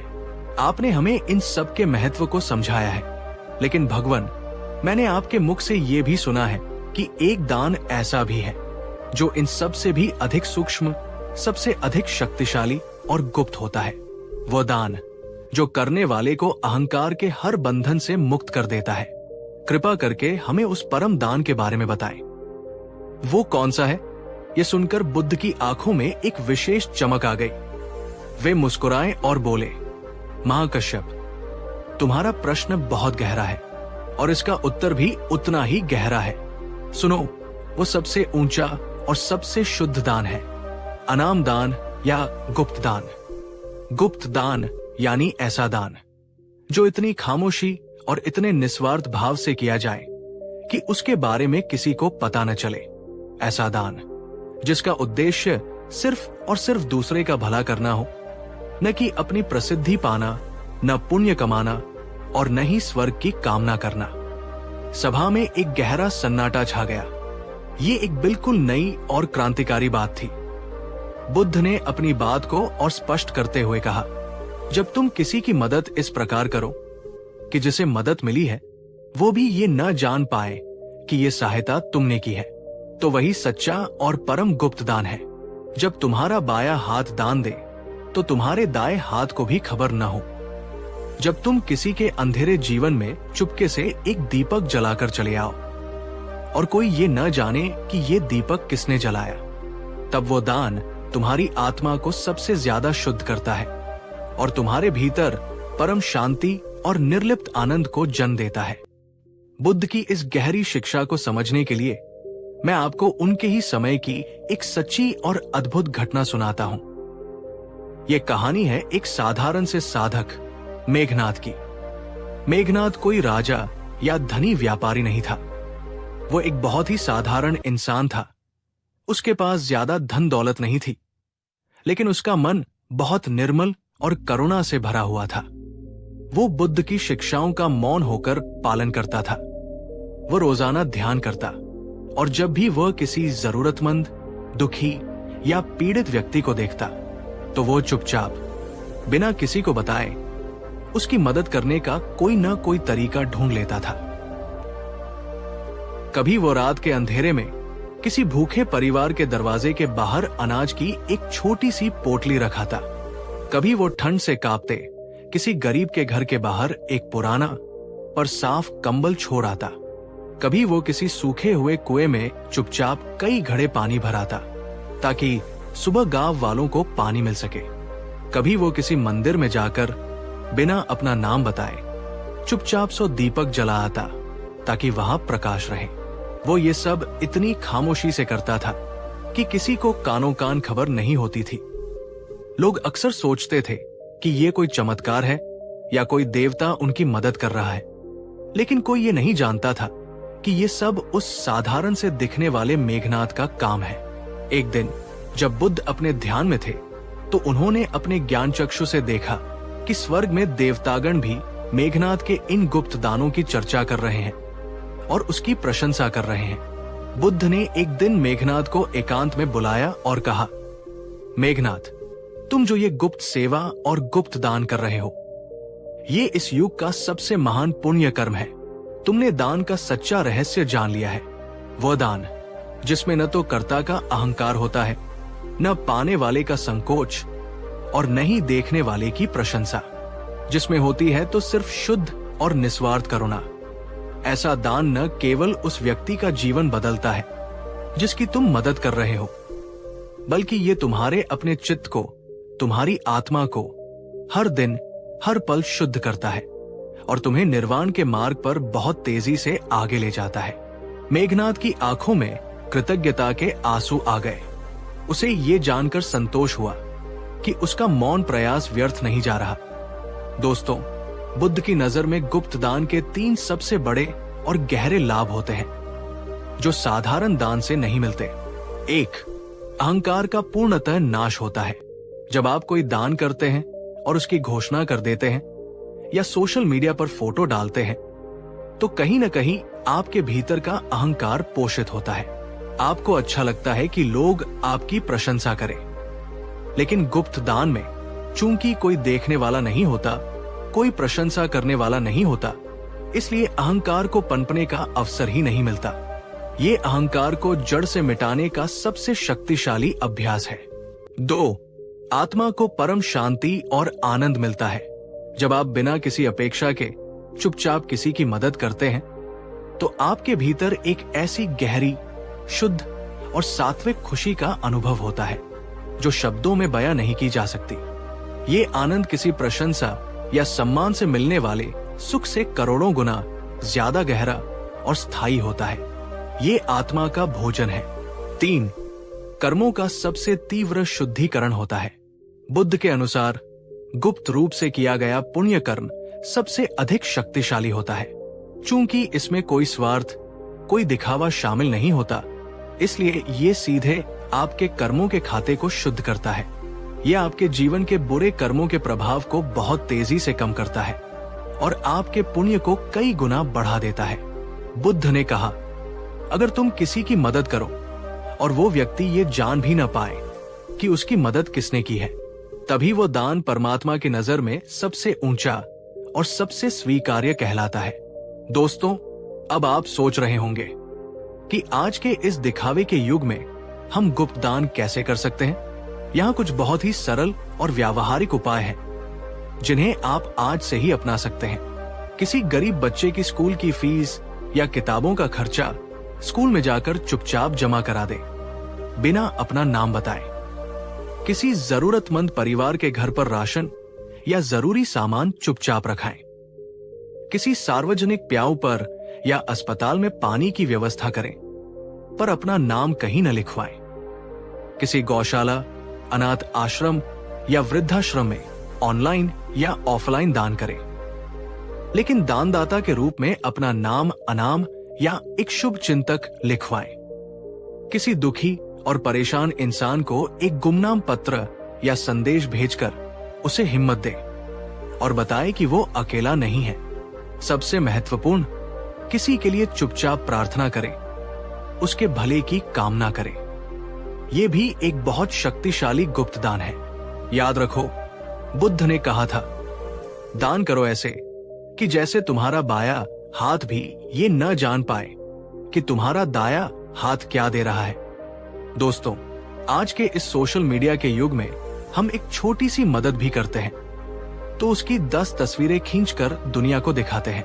हम प्रशंसा और लाइक के भूखे हैं। हम दान करते हैं, लेकिन उसके साथ अपना नाम भी बड़ा बड़ा लिखवाते हैं। पर क्या वो सच्चा पुण्य है? क्या उससे हमारे भीतर का अहंकार सच में कम होता है? नहीं। बुद्ध के अनुसार असली पुण्य, असली शांति और असली आध्यात्मिक प्रगति वही है जहां न कोई दिखावा है, न कोई प्रचार, सिर्फ और सिर्फ शुद्ध, मौन, निस्वार्थ करुणा है।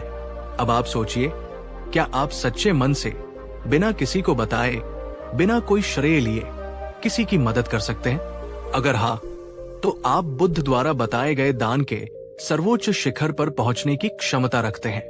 आप जीवन में सबसे बड़ा गुप्त दान कर सकते हैं।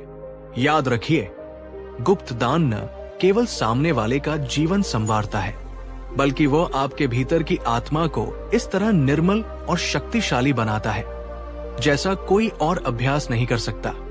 पिछले 5 भागों में हमने दान के कई अद्भुत और शक्तिशाली रहस्यों को जाना। हमने गुप्त दान की शक्ति को समझा और ये भी जाना कि बिना पैसा खर्च किए भी हम कैसे दुनिया के सबसे बड़े दानी बन सकते हैं। लेकिन क्या आप जानते हैं, गौतम बुद्ध ने कहा था, दान भी सीमित है, दान की भी एक सीमा है। उससे भी ऊंचा, उससे भी पवित्र और उससे भी अधिक फलदायी एक और कार्य है, और वो है निस्वार्थ सेवा। आज हम जानेंगे दान और सेवा के बीच का वो सूक्ष्म पर बहुत बड़ा फर्क क्या है, क्यों वेदों, पुराणों और बुद्ध की शिक्षाओं में सेवा को सबसे बड़ी पूजा और सबसे बड़ा धर्म माना गया है, और निस्वार्थ सेवा करने से हमारे अपने जीवन में कैसे अद्भुत सुख, गहरी शांति और असीम शक्ति का संचार होता है।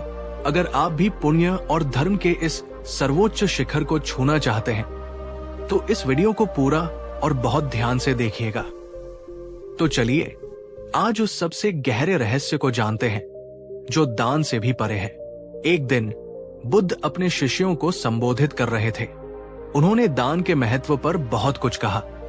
तभी उनके एक प्रज्ञावान शिष्य सारिपुत्र ने हाथ जोड़कर पूछा, भगवान, आपने हमें सिखाया कि दान एक महान पुण्य है, पर क्या इस ब्रह्मांड में दान से भी बढ़कर कोई पुण्य कर्म है? ये सुनकर सभा में बैठे सभी शिष्य उत्सुक हो गए। वे जानना चाहते थे कि दान से भी ऊंचा क्या हो सकता है। बुद्ध मुस्कुराए। उन्होंने कहा, हाँ सारिपुत्र, दान से भी ऊंचा, अधिक शुद्ध और अधिक रूपांतरणकारी एक कार्य है, और वो है निस्वार्थ सेवा। ये सुनकर एक शिष्य ने पूछा, भगवान, दान और सेवा में क्या अंतर है?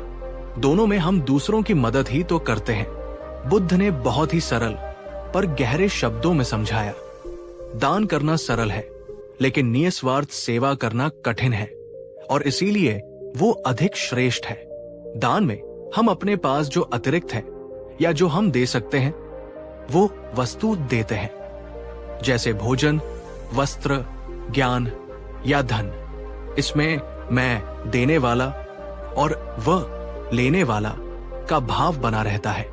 दान में एक दूरी होती है, लेकिन निस्वार्थ सेवा में हम केवल वस्तु नहीं देते, हम स्वयं को देते हैं। हम अपना समय देते हैं, अपनी ऊर्जा देते हैं, अपना श्रम देते हैं, अपनी करुणा देते हैं, और वो भी बिना किसी अपेक्षा के, बिना किसी प्रत्युपकार की भावना के। दान कभी कभी एक पल का होता है, तुमने कुछ दिया और तुम्हारा काम खत्म। लेकिन सेवा अक्सर एक लंबी प्रक्रिया होती है, एक समर्पण होता है, एक संकल्प बन जाती है। और फिर बुद्ध ने वो सबसे गहरी बात कही, दान से तुम पुण्य कमाते हो जो तुम्हारे भविष्य को सुधार सकता है, लेकिन निस्वार्थ सेवा से तुम अपने वर्तमान को बदलते हो, तुम स्वयं बदलते हो। सेवा तुम्हारे अहंकार को गला देती है, तुम्हारे चित्त को शुद्ध करती है और तुम्हें परमात्मा के सबसे करीब ले जाती है।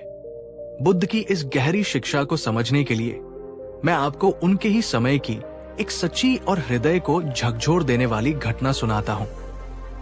यह कहानी है एक साधारण सी स्त्री की, जिसका नाम था सुधा। बुद्ध के समय में एक गांव में एक भयंकर बीमारी, एक महामारी फैल गई थी। लोग तेजी से मर रहे थे। डर के मारे लोग एक दूसरे से दूर भाग रहे थे। कोई किसी के पास नहीं जा रहा था। स्वस्थ लोग बीमारों को उनके हाल पर छोड़कर गांव से पलायन कर रहे थे।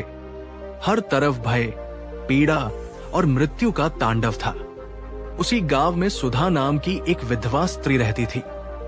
सुधा बहुत गरीब थी। उसके पास देने के लिए न तो धन था, न ही बहुत सारा अनाज, लेकिन उसके पास एक ऐसी चीज थी जो उस समय गांव के सबसे अमीर लोगों के पास भी नहीं थी, और वो थी असीम करुणा और निडर हृदय। सुधा ने देखा कि कई माता पिता इस बीमारी में मर गए हैं और उनके छोटे छोटे मासूम बच्चे अनाथ और असहाय होकर सड़कों पर रो रहे हैं। उन्हें न तो कोई पानी देने वाला है, न कोई रोटी।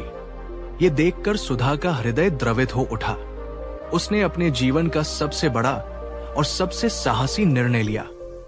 मैं इन बीमार, अनाथ और असहाय बच्चों की सेवा करूंगी, चाहे इस सेवा में मुझे अपने प्राण ही क्यों न देने पड़ जाए। लोग उसे समझाते, सुधा तू पागल हो गई है, ये छूत की बीमारी है, तू भी मर जाएगी। इन बच्चों से दूर रह, अपनी जान बचा। लेकिन सुधा मुस्कुराकर बस इतना ही कहती, अगर मैं इस संकट के समय में इन मासूमों की सेवा न करूं, तो मेरा ये जीवन ही व्यर्थ है। जीने से ज्यादा जरूरी है जीवन को सार्थक बनाना। और फिर सुधा ने खुद को पूरी तरह से उन बच्चों की सेवा में समर्पित कर दिया। वो उन बीमार बच्चों को उठाकर अपने घर लाती, उनके घावों को साफ करती, उन्हें जड़ी बूटियों का काढ़ा बनाकर पिलाती, अपने हिस्से का भोजन उन्हें खिलाती और रात रात भर जागकर उनकी देखभाल करती। वो उनकी मां बन गई थी। जब बुद्ध को इस घटना के बारे में पता चला तो वे स्वयं उस गांव में पहुंचे। उन्होंने देखा कि सुधा बिना अपनी जान की परवाह किए किस तरह उन बच्चों की सेवा में लगी हुई है।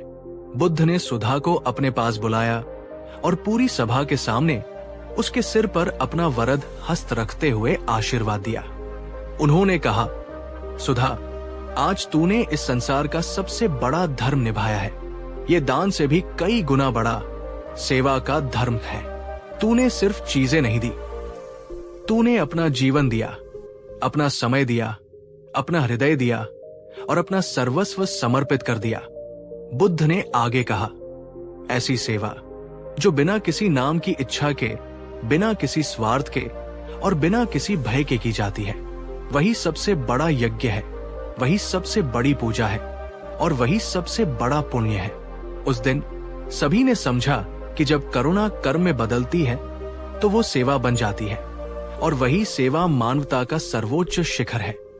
बुद्ध ने बताया कि जब आप निस्वार्थ भाव से सेवा करते हैं तो इसके 3 सबसे बड़े और गहरे फल मिलते हैं जो साधारण दान से भी प्राप्त करना कठिन है। 1. आत्मा का तीव्र शुद्धिकरण।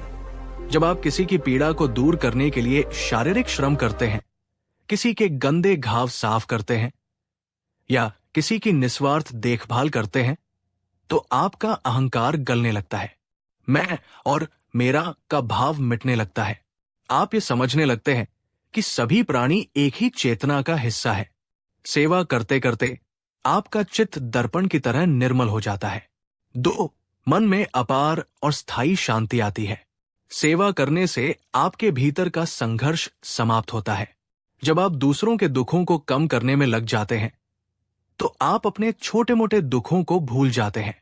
आपका मन व्यर्थ की चिंताओं से हटकर एक सार्थक कार्य में लग जाता है, जिससे एक ऐसी गहरी शांति मिलती है जो घंटों के ध्यान से भी मिलनी मुश्किल है। 3. कर्मों की गति बदलती है और भाग्य रूपांतरित होता है। बुद्ध के अनुसार निस्वार्थ सेवा सबसे शक्तिशाली कर्म है। ये न केवल आपके इस जीवन के, बल्कि आपके परिवार और आपके पूर्वजों के भी बुरे कर्मों के प्रभाव को कम करता है। सेवा से उत्पन्न हुई पुण्य की ऊर्जा इतनी तीव्र होती है कि वो आपके भाग्य की दिशा को एक सकारात्मक और ऊर्ध्वगामी मोड़ दे सकती है। बुद्ध कहते हैं, सेवा वो पवित्र अग्नि है जो तुम्हारे अहंकार और तुम्हारे बुरे कर्मों दोनों को जलाकर राख कर देती है। सेवा वह दीपक है जो सामने वाले का भी अंधकार मिटाता है और तुम्हारे अपने भीतर भी ज्ञान और करुणा का उजाला करता है। आज के युग में कैसे करें निस्वार्थ सेवा? अब आप सोच रहे होंगे, हम आज के इस व्यस्त जीवन में सुधा जैसी सेवा कैसे कर सकते हैं? यहां कुछ बहुत ही सरल और व्यावहारिक रास्ते हैं जिन्हें अपनाकर आप भी सेवा के इस महान धर्म का हिस्सा बन सकते हैं। अपने घर से शुरुआत करें। अपने बूले माता पिता या घर के बुजुर्गों की प्रेम और धैर्य से सेवा करना सबसे बड़ी सेवा है। बीमारों और असहायों की सेवा। अपने आसपास किसी बीमार व्यक्ति की देखभाल में मदद करना, किसी अस्पताल में जाकर स्वैच्छिक सेवा देना या अनाथ आश्रम और वृद्धाश्रम में जाकर बच्चों और बुजुर्गों के साथ समय बिताना। बिना पैसे लिए किसी की मदद करना।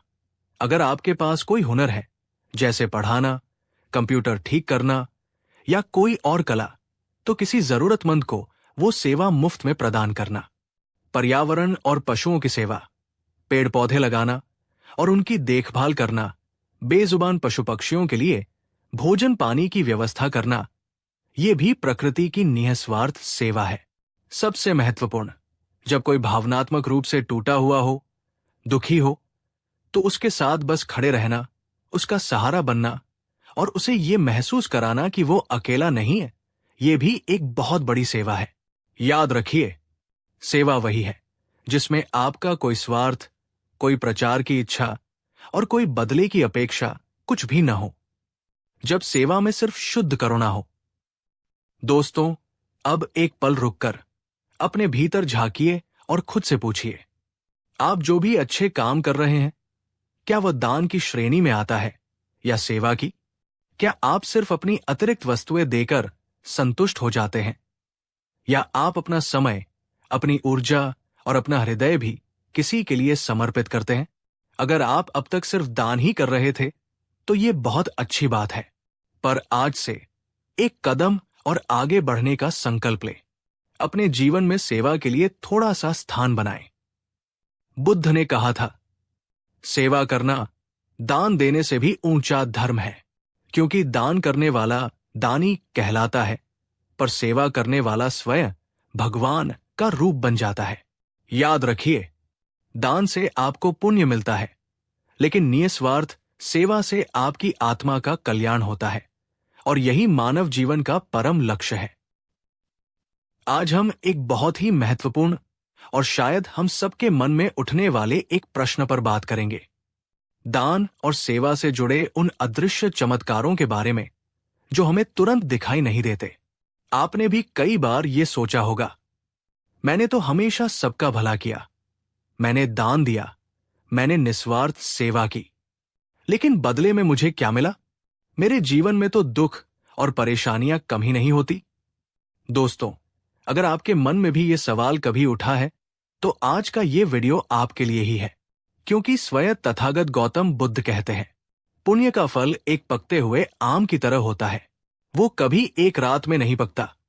वो धीरे धीरे अदृश्य रूप से भीतर ही भीतर पकता है, और जब सही समय आता है तो वो मिठास बनकर तुम्हारे जीवन में अद्भुत बदलाव लाता है।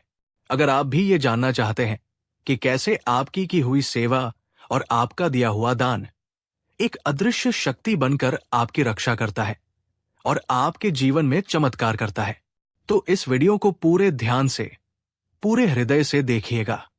तो चलिए आज जानते हैं पुण्य के उस अदृश्य विज्ञान को जिसे बुद्ध ने हमें समझाया। एक समय की बात है जब बुद्ध जेतवन विहार में अपने शिष्यों को धम्म का उपदेश दे रहे थे। सभा में बैठे एक साधक ने, जो कई वर्षों से बुद्ध के मार्ग पर चलने का प्रयास कर रहा था, हाथ जोड़कर एक प्रश्न पूछा। उसने कहा, भगवन, मैं आपकी शिक्षाओं के अनुसार वर्षों से दान करता आ रहा हूं। मैं भूखों को भोजन कराता हूं, बीमारों की सेवा करता हूं और यथासंभव दूसरों की मदद करता हूं। लेकिन मेरे अपने जीवन में दुख और कठिनाइयां कम होने का नाम ही नहीं ले रही। मेरा जीवन तो वैसा का वैसा ही है। मुझे वो सुख और वो शांति क्यों नहीं मिलती जिसके बारे में आप बात करते हैं? क्या मेरे अच्छे कर्म व्यर्थ जा रहे हैं? ये एक ऐसा प्रश्न था जो वहां बैठे कई लोगों के मन में था। बुद्ध उसकी ओर देखकर शांत भाव से मुस्कुराए। उनकी मुस्कान में उस साधक के लिए गहरी करुणा थी। वे बोले, प्यारे साधक, तुम्हारा प्रश्न बहुत स्वाभाविक है, पर तुम एक बहुत बड़ी भूल कर रहे हो। तुम अपने अच्छे कर्मों को एक व्यापार की तरह देख रहे हो, जहां तुम कुछ देते हो और तुरंत बदले में कुछ पाने की अपेक्षा करते हो। मुझे एक बात बताओ, जब एक किसान खेत में एक आम का बीज बोता है, तो क्या वो अगले ही दिन पेड़ पर जाकर मीठे आमों की उम्मीद करता है? नहीं, वो जानता है कि बीज को अंकुरित होने में, पौधे को बड़ा होने में और फिर उस पेड़ पर फल आने में वर्षों लग सकते हैं। वो बस धैर्यपूर्वक अपना काम करता रहता है, उसे सींचता है, उसकी देखभाल करता है और सही समय की प्रतीक्षा करता है। ठीक इसी प्रकार तुम्हारे अच्छे कर्म, तुम्हारा दान और तुम्हारी सेवा वे पुण्य के बीज हैं। वे कभी व्यर्थ नहीं जाते। वे तुम्हारे कर्मों के खाते में अदृश्य रूप से संग्रह होते रहते हैं, और जब तुम्हारे जीवन में सही समय आता है, जब तुम्हें उनकी सबसे अधिक आवश्यकता होती है, तो वे तुम्हारे जीवन में एक चमत्कार बनकर लौटते हैं। बुद्ध ने आगे कहा, धैर्य रखो और अपने कर्मों पर भरोसा रखो, क्योंकि तुम्हारा हर एक अच्छा कर्म, चाहे वो कितना भी छोटा क्यों न हो, तुम्हारे चारों ओर एक अदृश्य सुरक्षा कवच की तरह काम करता है, जो तुम्हें उन विपत्तियों से बचाता है जिन्हें तुम देख भी नहीं सकते। बुद्ध की ये शिक्षा केवल एक उपदेश नहीं थी, ये जीवन का एक गहरा सत्य है। इस सत्य को और गहराई से समझने के लिए मैं आपको वृंदावन नगर में रहने वाले एक युवक नरेश की कहानी सुनाता हूं। नरेश एक बहुत ही गरीब परिवार से था, पर उसका दिल सोने का था। वो बहुत ही दयालु और सेवाभावी था। उसके पास दान देने के लिए धन दौलत तो नहीं थी, पर उसके पास सेवा करने के लिए एक विशाल हृदय था। वो हर रोज चुपचाप, बिना किसी को बताए, बेसहारा और बीमार जानवरों को अपनी रोटी में से हिस्सा निकालकर खिलाता। वो गांव के गरीब बच्चों को, जो विद्यालय नहीं जा सकते थे, एक पेड़ के नीचे बैठाकर मुफ्त में पढ़ाता। वो राह में पड़े कांटों और पत्थरों को हटा देता ताकि किसी राहगीर को चोट न लगे। वो गांव की एक अकेली वृद्ध महिला की झोपड़ी की मरम्मत कर देता, उसे पानी लाकर दे देता। वो ये सब बिना किसी दिखावे के, बिना किसी प्रशंसा की चाह के करता था। गांव के कुछ लोग उसका मजाक उड़ाते थे, अरे नरेश, तू तो खुद ही गरीब है, तू क्यों इन बेकार के कामों में अपना समय और ऊर्जा बर्बाद करता है? तुझे इन सबसे क्या मिलता है? नरेश उनकी बातों पर बस मुस्कुरा देता और चुपचाप अपने काम में लगा रहता। उसने कभी किसी से कोई पुरस्कार या कोई बदला नहीं मांगा। उसके लिए सेवा ही सबसे बड़ा आनंद था। एक दिन नरेश को एक गंभीर बीमारी ने घेर लिया। उसकी हालत दिन प्रतिदिन बिगड़ने लगी। वो काम करने में भी असमर्थ हो गया। उसके पास इलाज के लिए पैसे नहीं थे। उसे लगा कि अब उसका अंत निकट है। वो अपनी झोपड़ी में अकेला असहाय पड़ा था। लेकिन फिर एक चमत्कार हुआ, एक ऐसा चमत्कार जिसे लोग अदृश्य पुण्य का फल कहते हैं। जिस गरीब बच्चे को वो रोज पढ़ाता था, उसका पिता एक राजवैद्य का सहायक था। जब उसे नरेश की बीमारी का पता चला तो वो राजवैद्य को लेकर आया और उन्होंने नरेश का मुफ्त में इलाज शुरू कर दिया। जिस बूढ़ी गाय को वो रोज अपनी रोटी खिलाता था, उस गाय के मालिक, जो गांव का एक धनी दूध वाला था, ने नरेश के लिए रोजाना मुफ्त में दूध और पौष्टिक भोजन भेजना शुरू कर दिया। जिस वृद्ध महिला की वो चुपचाप सेवा करता था, उसके बेटे, जो सेना में एक बड़ा अधिकारी था, छुट्टियों में गांव आए। जब उन्हें नरेश की हालत का पता चला तो उन्होंने उसकी सारी देखभाल की जिम्मेदारी ले ली। और गांव के वे लोग, जिनके रास्ते से वो रोज कांटे हटाता था, वे सब मिलकर उसकी झोपड़ी की देखभाल करने लगे। जो लोग कभी उसे पूछते थे, तुझे क्या मिलता है, वे आज हैरान थे। बुद्ध ने कहा था, तुम्हारे अच्छे कर्म कभी अदृश्य नहीं रहते। वे उन लोगों के हृदय में अंकित हो जाते हैं जिनकी तुम मदद करते हो। और जरूरत के समय वही लोग, या ये प्रकृति, या ये ब्रह्मांड, किसी न किसी रूप में तुम्हारे जीवन में एक ढाल बनकर खड़े हो जाते हैं।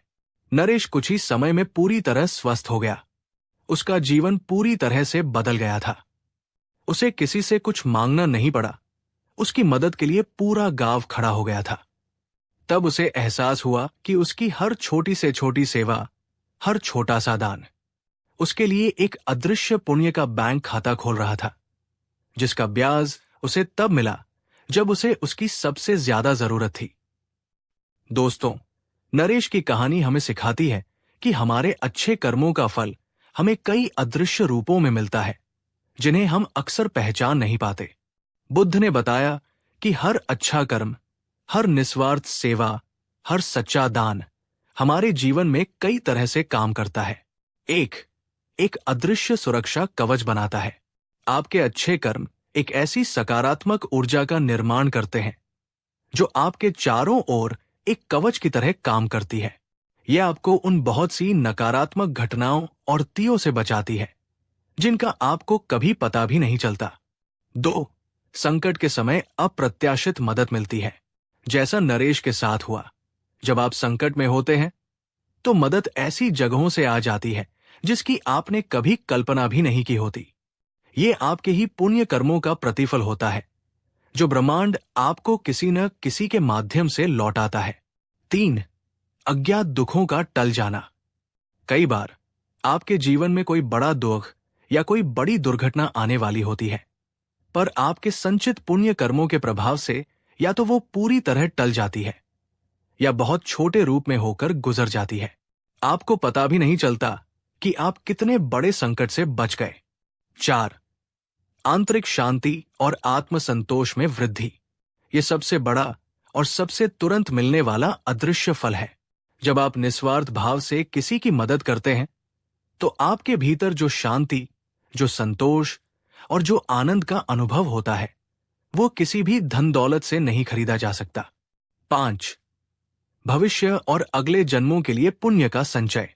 बौद्ध दर्शन के अनुसार कोई भी कर्म व्यर्थ नहीं जाता। जो पुण्य कर्म इस जीवन में फल नहीं दे पाते, वे आपके भविष्य के जीवन को और भी सुखमय और उन्नत बनाने का आधार बनते हैं। बुद्ध ने कहा, जिसे तुम अपनी आंखों से देख नहीं सकते, वही सबसे बड़ा सत्य होता है। हवा को तुम देख नहीं सकते, पर वो जीवन देती है। प्रेम को तुम देख नहीं सकते, पर वो हृदय को जोड़ता है। ठीक उसी प्रकार सेवा और दान का पुण्य फल भी अदृश्य होता है, पर वो कभी व्यर्थ नहीं जाता। सोचिए दोस्तों, एक पल रुककर अपने जीवन को याद कीजिए। आप जो भी अच्छा करते हैं, किसी की मदद करते हैं, दान देते हैं, क्या आप उसे दिखावे के लिए करते हैं, या ये उम्मीद रखते हैं कि सामने वाला भी आपके लिए कुछ करेगा? या फिर आप नरेश की तरह बस चुपचाप, स्वार्थ होकर, बिना किसी अपेक्षा के किसी के चेहरे पर मुस्कान लाने के लिए करते हैं। अगर आपने कभी भी किसी की मदद की है और बदले में धन्यवाद की भी उम्मीद नहीं की, अगर आपने कभी कोई ऐसा अच्छा काम किया है जिसके बारे में किसी को पता भी नहीं है, तो समझिए वो आपका सबसे शुद्ध और सबसे शक्तिशाली पुण्य है। वो पुण्य अभी आपके अदृश्य बैंक खाते में संग्रह हो रहा है। और विश्वास रखिए, जब आपके जीवन में अंधेरा छाएगा तो यही पुण्य एक सूरज बनकर आपके जीवन को रोशन कर देगा। बुद्ध ने कहा, अच्छे कर्म उन बीजों की तरह है जिन्हें तुम धरती में बोकर भूल जाते हो, पर समय आने पर वे एक घने छायादार वृक्ष बनकर तुम्हें ही आश्रय और मीठे फल देते हैं। दोस्तों, अगर बुद्ध की ये गहरी शिक्षा और पुण्य के इस अदृश्य विज्ञान की बातें आपके दिल को छू गई, अगर आप भी ये मानते हैं कि निस्वार्थ सेवा और दान का चमत्कार समय आने पर जरूर मिलता है, तो इस वीडियो को अपना स्नेह दीजिए और इसे एक लाइक जरूर करें। नीचे कमेंट में ये संकल्प लिखिए, अदृश्य पुण्य, अदृश्य चमत्कार, ताकि ये विश्वास आपके और हमारे सभी के मन में दृढ़ हो जाए। और इस ज्ञान के प्रकाश को अपने तक ही सीमित मत रखिए। इसे अपने दोस्तों, अपने परिवार और अपने सभी ग्रुप्स में जरूर शेयर करें। क्या पता आपकी वजह से कोई और व्यक्ति जो अच्छा करके निराश हो चुका है, उसे फिर से प्रेरणा और धैर्य मिल जाए। याद रखिए, तुम्हारे हर एक अच्छे कर्म का हिसाब ये प्रकृति, ये ब्रह्मांड बड़ी ईमानदारी से रखती है। तुम बस बिना किसी अपेक्षा के प्रेम और करुणा से अपना कर्म करते जाओ। बाकी समय आने पर यह कायनात तुम्हें सब कुछ ब्याज सहित लौटाती है। धन्यवाद दोस्तों, इस अद्भुत यात्रा में हमारे साथ बने रहने के लिए। फिर मिलेंगे बुद्ध की एक नई गहरी शिक्षा और एक और प्रेरणादायक जीवन बदलने वाली कहानी के साथ।